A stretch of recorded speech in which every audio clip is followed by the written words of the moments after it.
If you know about narcissists, I'm telling you that your relationships are gonna be easier. Detachment is a healthy way to reduce stress and bring back balance to our lives. In this video, I'm going to expose different ways that you can detach, and this can be emotional detachment from a relationship, detachment from technology, from work, to make sure that you find the right balance for your specific circumstance. If you're struggling with detachment in any area, this video is for you. Let's get straight into the video. One thing that crowds our minds and keeps us attached is our material possessions. We have a lot of material possessions that we adore, we honor, we worship, and some of these things are actually keeping us in bondage. It may be time for you to detach from materialism, and the first way to do that is to declutter. Okay, simplify your life by sorting your items. You can keep the best items that you have, share the rest, you can donate them to charity, but removing a lot of stuff from your space is a good way to detach from materialism. Another way to detach is to practice minimalism. I am here now, I am trying to be a minimalist, and this means that my focus is on experiences and not really on possessions. For things that I like to own that are materialistic,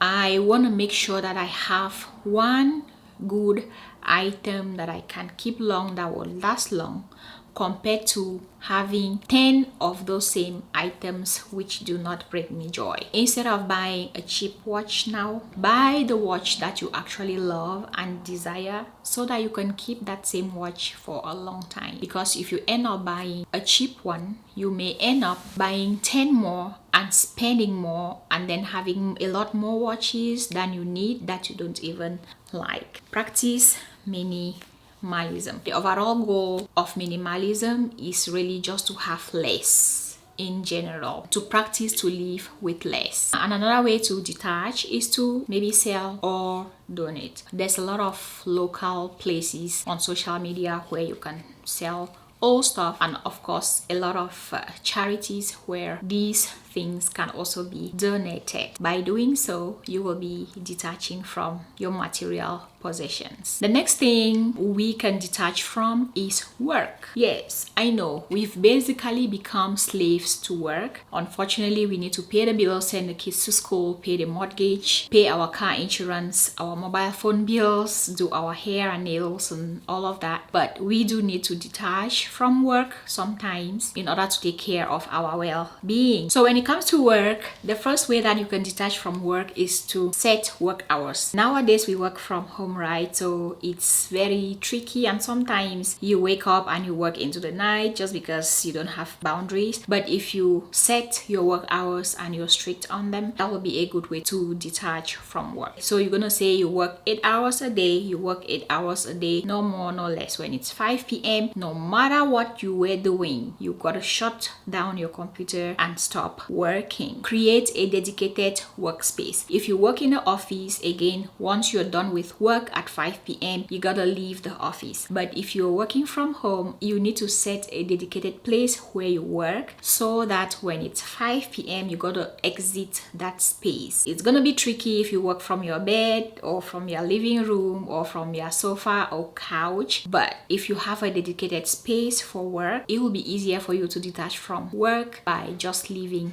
the space. Another way to detach from work is to share responsibilities. A lot of us think that while we are at work, we got to do everything by ourselves to show our employer that we are doing very well. But what I've learned is that if you get paid 50,000 a year, no matter what you do during that year, you're gonna still be paid 50,000. And a lot of people really do overwork themselves, and they really end up not even getting a bonus for that. If you are in a role that has other people working under it, delegate the task. Don't be the champion, okay? You will not get an extra chicken leg for killing yourself in the office. And now this one, technology. There are different ways that you can detach from technology. To begin with, you can turn off notifications or disable notifications on your phone, on your computer, on your emails, in order to reduce these distractions. Again, still with technology, you can set boundaries. So you can set up your phone so that you are only on social media for 2 hours a day. After work, 5 p.m. to 7 p.m. and that's it. The rest of the day, you will be out of social media. So that's setting boundaries with technology. Another way to set boundary with technology is just to unplug. At my job site, constantly talk to us about wellness,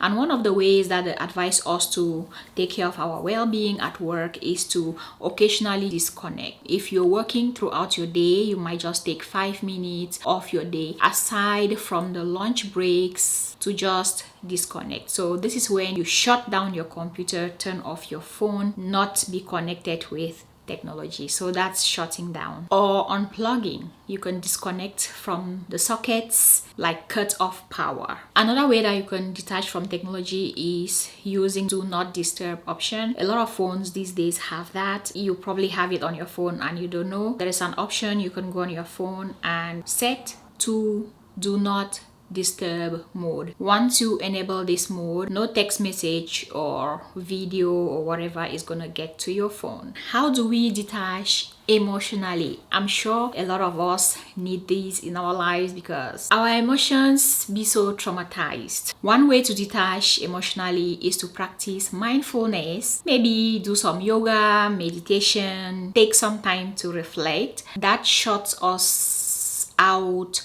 from what's going on in the world and takes us into our thoughts and minds. That's one way to detach. Another way to detach is to talk to somebody, trust, or talk to a therapist. At this point in time, I'm going to recommend that you talk only to your therapist because sometimes the people that we trust be the people that are sneaky and they be the people that will turn around and make the situation worse. Speaking from experience, talk only to your therapist if possible, but if you trust, go ahead. You can also detach emotionally by engaging yourself in activities that can relax your mind. Like if you go to the spa, you might take time off the world and be pampered, read a book, journal. So I'll encourage you to journal so that you can download your thoughts into the book. Also, one way to detach is detaching from negative thoughts. This one is tricky because negative thoughts have a way of pulling us down, but